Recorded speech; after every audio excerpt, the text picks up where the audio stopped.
What's going on, everyone? I am the Kilted Cajun, and welcome back to my channel. This lovely little video.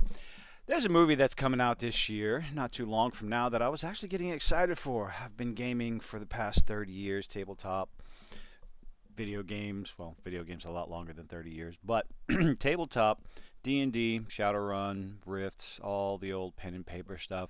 So I was genuinely excited about the new D&D movie because the first one, that was an atrocity. I can't get back that time in my life, but this little article came out a couple of days ago from CBR.com. The Dungeons and Dragons movie intentionally emasculates its leading men.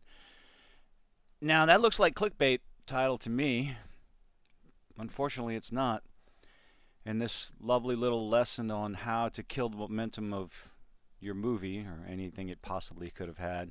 The Dungeons and Dragons movie writing team revealed they intentionally emasculated the leading men in the film and put the women on the front lines. So, watching the trailers for it, Michelle Rodriguez is the badass. She's a barbarian. That's the class. That's the tank class of the character of the party. So, yeah, okay.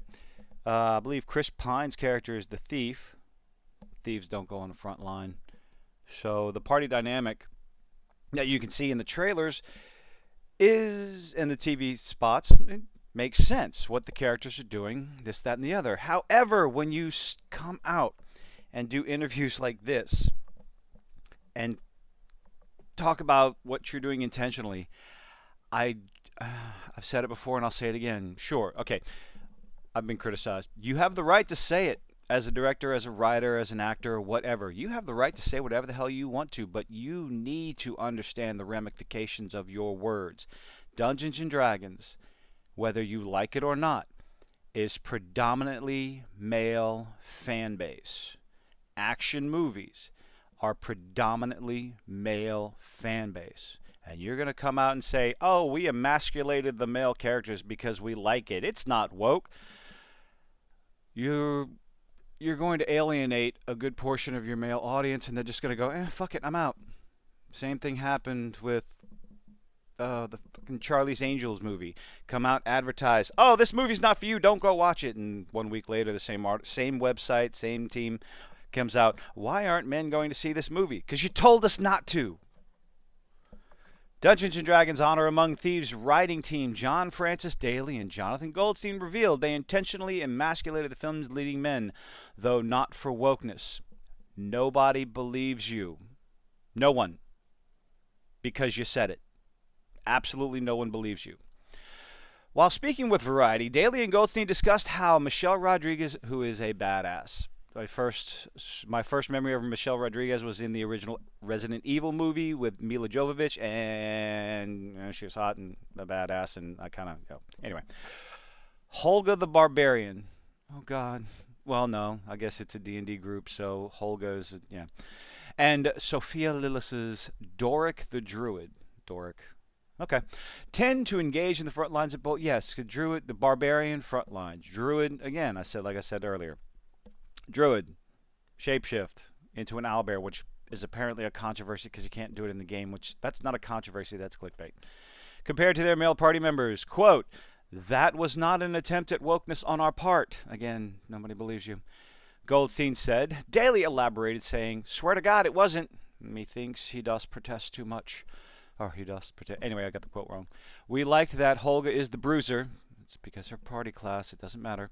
That does the dirty work for Edgen, and I guess Edgen is Chris Pine's character, the thief, who stays in the back, looks for traps. Anyway, if you're familiar with the D&D party dynamic, you know, yeah.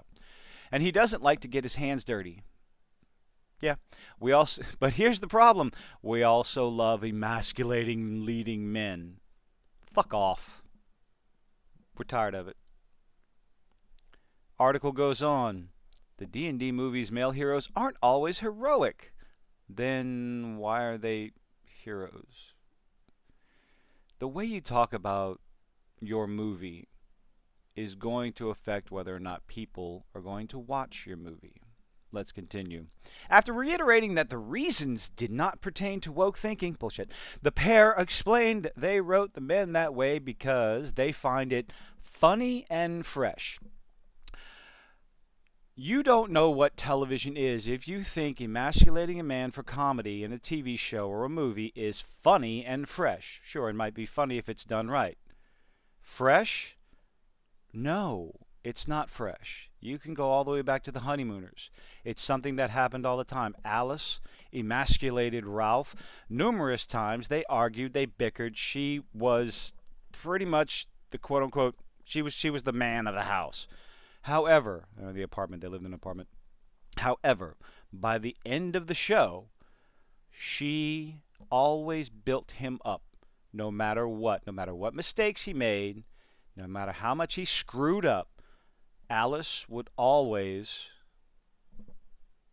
build up his confidence, show him her love for him, her undying love for him every single time. Same thing with the Flintstones. If you want something more recently, King of Queens. Shows like that. These were comedies where the men were the laughing stock of the whole thing. We're getting to a point in entertainment that you're getting kind of tired of it because they're doing these things in serious movies, in more adult. They're doing it. They're still doing it in comedies, but they're doing it more in dramatic series with more serious tones, emasculating the men in order to build up the women. And the general audiences are getting tired of it. Oh, wait. They also aim to do something with Tom Holland's Peter Parker and Robert Downey Jr.'s Tony Stark in Spider-Man Homecoming. Yes, because we want you to ruin our superheroes. That's exactly what the normie populace wants to see. We want to see the superheroes we love, the characters we've grown to love. We just want to see them torn down a peg or two. Jesus Christ. It's something that the pair found surprisingly difficult to achieve with leading actors in their films. While they did not name names, they noted that they had experiences with a couple of male actors in the past who refused to look weak and vulnerable in a film. Good. Because stop it. However, they had the opposite problem with Chris Pine, who plays Edgin the Bard in the movie. Instead, I'm sorry, he's a bard, not the thief. Not the rogue. Instead, Pine reportedly enjoyed making himself look, quote, as bad as possible, almost to a fault, to the point the team had to remind him he had to look heroic in some scenes. Oh, boy. The article ends off. The D&D movie's adventuring party is a bit crap. That's one hell of a way to advertise. Let's get those butts in the seats. Our show is shit. Go take a look at it. What the? Oh, this is frustrating. Regardless of the part each member of the D&D adventuring party plays, actor Hugh Grant, who plays the rogue Forge Fitzwilliam in the film, noted that none of the main characters are particularly good at what they do. Quote, I think maybe what I responded to most in the script was that it's about losers. This little band of comrades, they're all a bit crap. Okay, I guess I can understand that. You are not great at being a bard, Grant said, and the magician, played by Justice Smith, is really bad.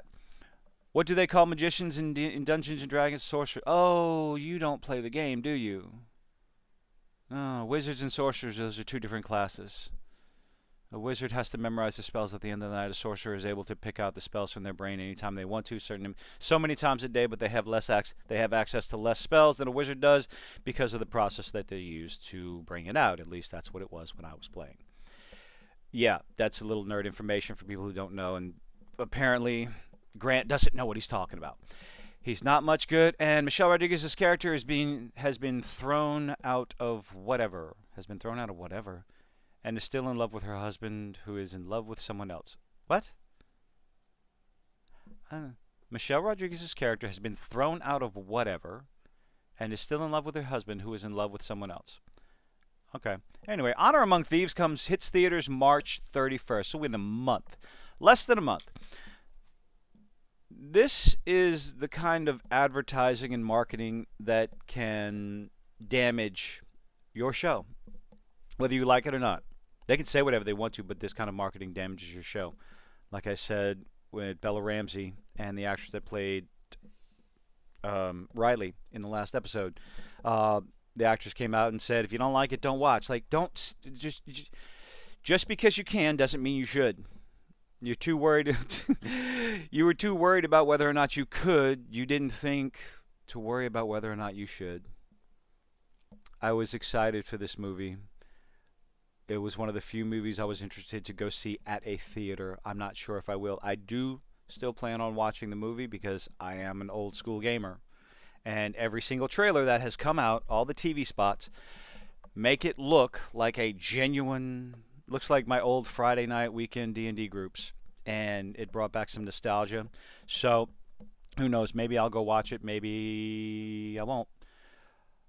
I'll flip a coin and decide. I have a month to decide. So, do you think statements like this, emasculating its leading man, do you believe them when they said it's not based on woke decisions? Do you believe them? I don't know. Does this hurt your desire to see the movie? Let me know in the comments. I appreciate you making it this far. Bye-bye.